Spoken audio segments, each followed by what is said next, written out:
Hey friends, good afternoon. I am Beth and I am the Fitness Princess. And yesterday I introduced this new series to you, which I'm really excited about.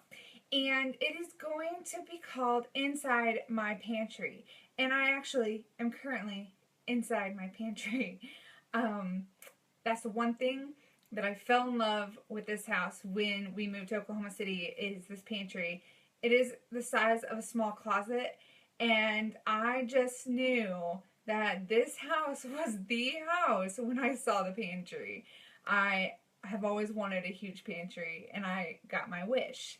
So, that's besides the point. That's a little side story for you, but I have been asked many, many times, do you have any healthy recipes that have normal ingredients?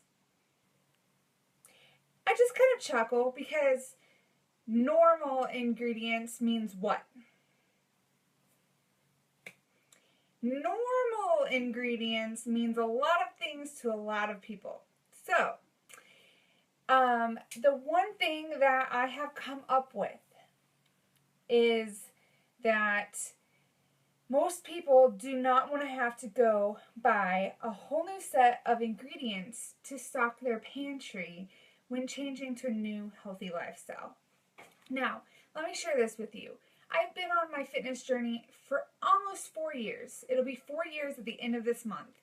And had I known some of this information ahead of time, it would have saved me a lot of heartache.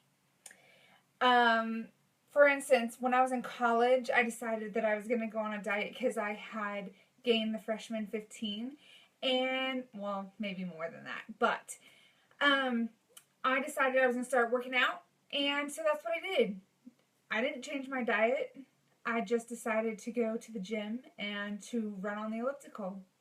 And that worked for me at that moment. I mean, I was 19, 20 years old. My metabolism was a lot faster back then, and so that worked for me.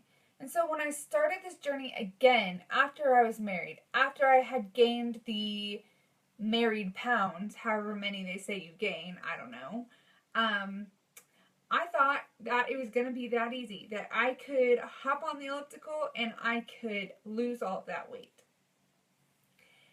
And if I could go back and tell myself 4 years ago, that's not going to work, sweetie, I totally would. And I would save myself a long, long, long journey. Because here's the deal. You cannot out-train a bad diet. You cannot outrun your fork. Weight loss is about 80% of your nutrition. That's what it equates to. So if you want to lose weight, if you want to be healthy, you have to change the way you are eating. And I know that stinks because we all want the instant gratification. We want that magic pill or that magic shake or something that is going to help us lose weight like that. But that does not work. You have to think, if you are struggling with what you're eating or you're struggling with losing weight, you have to ask yourself, what am I doing wrong? What do I need to do? What needs to change? If you are chasing after diet after diet after diet, you have to ask yourself, is what I'm doing right now going to be here in 80 years? Because if it's a supplement that you are taking to lose weight, it's probably going to change in the next 5 years. It may not be here. But I will tell you, the one thing that will be here is real food. Real food. So you have to change the way you are eating. You cannot just expect things to happen without changing how you eat. So a lot of people come to me, they ask me what kind of healthy recipes I have. And here's the thing. The one thing I think that we can all agree on, because we are all in different stages of our fitness journeys, the one thing that I think we can all agree on is that we need less sugar in our diets. Because we have that stigma of, well, I'm going low carb. So typically that means less sugar, less cake and cookies and sweets and all of that goodness. So based on that, the less sugar portion, we can move forward. And that's what I want to share with you today. Sugar has proven to be more addictive than cocaine. That's how serious this epidemic in the United States is. It's crazy. We can become addicted to sugar, addicted to what we put in our mouth. And it's just as addictive as cocaine, if not more.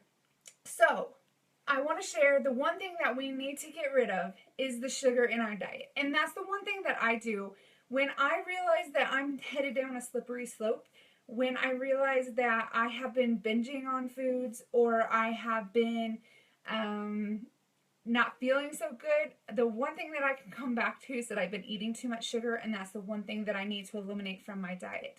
Now, I have things surrounded here in my pantry. Some spaghetti sauce mix, some hamburger buns. You may have these things in your pantry as well. And this spaghetti sauce mix, the first ingredient that is listed on here is sugar. Imagine that.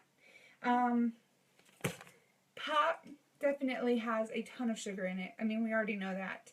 So there are things in our pantries that are considered normal to the standard American diet, which is also an acronym. The acronym is SAD, and that is what the standard American diet is SAD. So we have to teach ourselves to not only read the nutrition facts, but to read the ingredients, because a lot of sugar is hiding in the ingredients, and that's what is considered added sugar. I could go on and on and on about sugar. That's another thing for a different day. But I do want to encourage you to start reading the ingredients. So instead of looking at this little graph thing here, definitely check out the ingredients listed in every thing that you pick up. So, for instance, the second thing listed here in this A&W is high fructose corn syrup. That would be a name for sugar. Sugar has over 50 names. So I'm going to be linking an article in my blog that I'm going to write about the names of sugar. And I would just highly suggest you familiarize yourself with those names so that you can go to the grocery store and feel empowered to make the decisions for your family that you need to get rid of sugar out of most things. And I'm not saying you have to rid yourself of sugar completely 100%, because honestly, I have A&W and hamburger buns and spaghetti sauce in my pantry. Oh, and some barbecue sauce, which is basically sugar. So I'm not saying you have to rid yourself completely of that, but when you're knowledgeable about what you're putting into your body and you're knowledgeable about how that makes you feel, then you're more empowered to make those decisions for your family to feed them the best food that you can. So check out the blog that I will post in just a few minutes, and you can read all of the names of sugar and kind of familiarize yourself. And don't worry, it took me a very, very long time. And sometimes I still have to look up ingredients and like, what is that? Because I can't even pronounce that. That's a good indicator you probably shouldn't put it in your basket.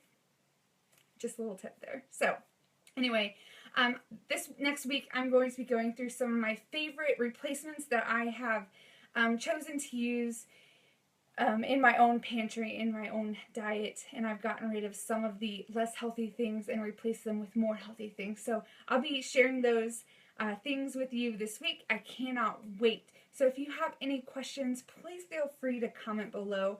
I will be more than happy to answer those questions. And I hope you have a great day, and I will talk to you all later. Bye.